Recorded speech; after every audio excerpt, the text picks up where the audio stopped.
il faut rester focus quand on parle d'implantation sur le mandat que Jésus nous a donné. C'est pas le but, c'est pas d'implanter des églises, parce qu'on pourrait être vraiment fixé sur un projet, des programmes, des méthodes, et être finalement assez technique. Jésus prend soin des gens. Il est focalisé sur les personnes et pas sur les moyens. Les moyens sont au service des personnes et l'Église n'est pas un moyen. L'Église, c'est ce que Dieu a donné, c'est la communauté des croyants qui prend soin de ceux qui ne connaissent pas le Seigneur.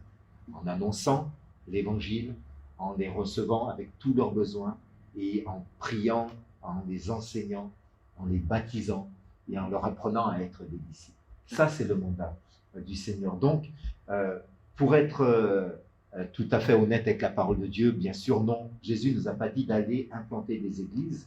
Cependant, quand il y a une communauté de croyants et de disciples réunis, c'est l'Église.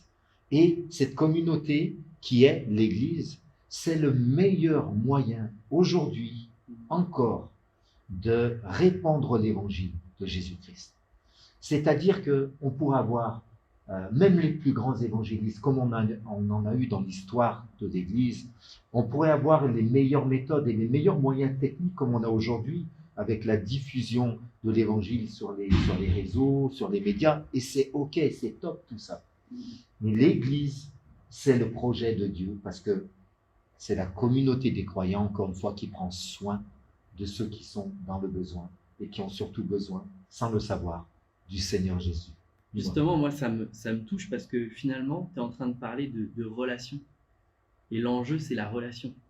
Exactement. C'est plus que un projet, c'est des relations que Dieu veut que nous bâtissions. Ce que Dieu veut que nous soyons, c'est des disciples matures, des personnes qui sont en relation. Comment on sait que finalement quelqu'un est mature? C'est parce qu'il est mature dans ses relations. On considère 3 types de relations: la relation avec Dieu, la relation avec les autres et la relation avec soi. Et je suis convaincu que la parole nous amène à porter du fruit en étant mature dans nos relations. Et finalement, l'Église, c'est seulement le résultat du miracle que Dieu a fait dans nos vies. C'est de transformer nos relations avec Dieu, avec les autres et avec nous-mêmes. Et c'est ça qui va apporter cette dynamique d'implantation d'église. Et pourquoi nous voulons implanter des églises? C'est justement parce que nous croyons que, en étant en relation les uns avec les autres, on les transforme.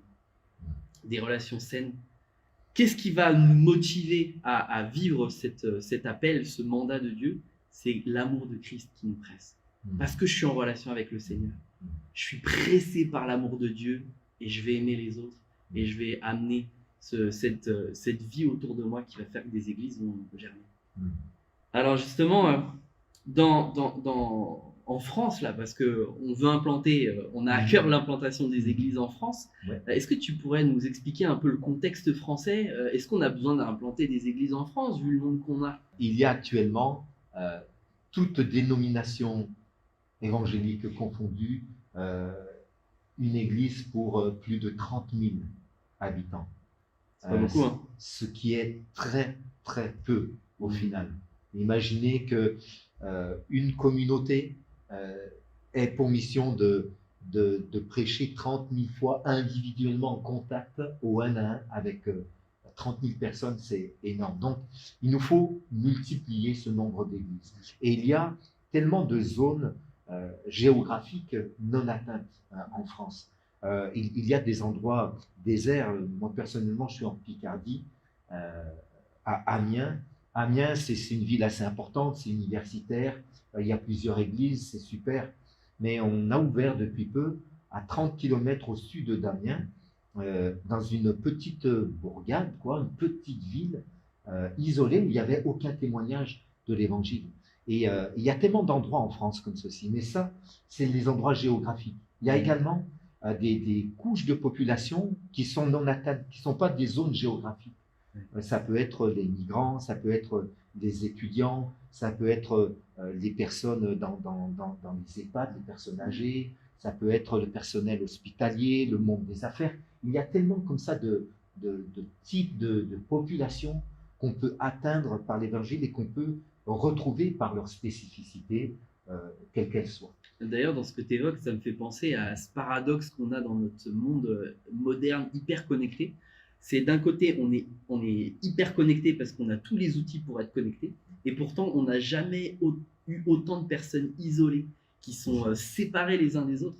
Et je trouve que dans notre génération, on est appelé à reconnecter les gens entre eux et surtout à celui qui lui donne la vie.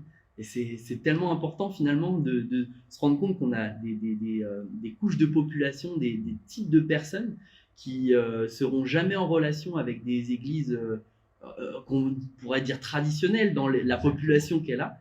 Eh bien, on est appelé à les atteindre. Et c'est pour ça que nous avons besoin d'implanter des églises. Il y a une autre question que je me pose pour rester sur le contexte français dans lequel on est. Est-ce que le nombre de pasteurs actuels suffit pour répondre aux besoins de la France? C'est un grand défi. On a besoin, on a dit ensemble, on a besoin vraiment de plus d'églises pour répandre l'évangile. C'est le moyen, encore une fois, que Dieu utilise. Maintenant, la question, c'est plus d'églises, ça veut dire plus de pasteurs. Et si on ouvre des nouvelles églises, il faudrait qu'il y ait déjà des pasteurs qui soient disponibles pour ouvrir des nouvelles églises. Notre conviction, c'est que ce ne sont pas uniquement des pasteurs qui sont appelés à ouvrir des églises. Quand Dieu a donné sa mission, allez, faites de toutes les nations des disciples, c'est pas réservé uniquement à tous les ministères qu'on trouve dans la parole de Dieu, qu'on appelle les ministères pastoraux, type Éphésiens 4. Certains vont reconnaître docteurs, apôtres, prophètes, évangélistes et pasteurs. Non, ce n'est pas uniquement dédié à ces spécialistes. Eux sont donnés à l'Église pour équiper les croyants en vue que les croyants remplissent la mission de Jésus, qui est d'aller et de faire des disciples. Et finalement, c'est là aussi, avec Cap Implantation, on veut t'accompagner, t'équiper pour que tu ailles au nom du Seigneur ouvrir de nouvelles églises. Bien sûr, il y aura une collaboration avec l'église locale, il y aura une supervision pastorale bienveillante, avec un désir de réussir ensemble ce projet qui est un grand projet. Mais non, ce n'est pas réservé uniquement aux pasteurs, et je crois que justement pour atteindre les objectifs qu'on se donne, parce qu'on croit que Dieu a une bénédiction pour notre pays, ça va passer par des jeunes, des couples, des retraités qui vont se lever et vont implanter des nouvelles églises. Finalement, ce mouvement d'implantation-là, il va permettre de lever des nouveaux ouvriers. Exactement. Et de susciter un feu pour la moisson qui est grande. Exactement. Et pour aller dans ce sens-là, il y a une prière que Jésus nous demande de faire. Et tu peux être l'exaucement à cette prière. Jésus invite les disciples à regarder les champs. Il dit, voyez les champs, vous les regardez comme encore verts, ils ne sont pas mûrs. C'est comme ça parfois qu'on voit notre pays de France. On se dit c'est trop difficile, trop compliqué, l'évangile a du mal à pénétrer, les Français ne sont pas réceptifs. On voit les champs comme la moisson verte. Mais Jésus nous dit, regardez les champs, ils sont prêts, ils sont blancs. Il y a encore 4 mois jusqu'à la moisson, mais moi je vous dis, les champs sont déjà blancs. Donc, priez le maître de la moisson d'envoyer des ouvriers à la moisson.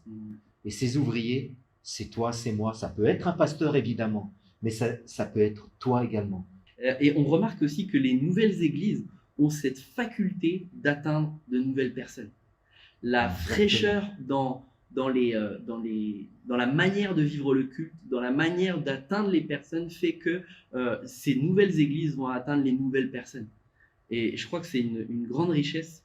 Le témoignage qu'on peut faire, parfois, on se dit, on va faire une campagne d'évangélisation, on va faire un concert, on va faire une rencontre dans les rues avec des événements comme ça organisés par l'Église. Je crois que Dieu, il veut que nous soyons des témoins en manifestant l'amour de Christ dans des relations même les plus simples, les plus organiques, un à un. Et là, l'Église naît. Et finalement, je crois que c'est ça, finalement, implanter l'Église, cette Pourquoi nous implantons des églises? C'est parce que nous voulons vivre les relations que Dieu nous appelle à vivre. Exactement, Guillaume. L'évangile est simple. La manière dont le Seigneur nous a touchés, c'est par son amour. C'est quel que soit l'outil, le moyen que le Seigneur a utilisé, la personne, finalement, l'amour de Dieu est le même pour nous tous et ça reste simple pour le Seigneur. Et je crois que il y a vraiment de grandes choses qui attendent notre pays de France et avec chacun d'entre nous.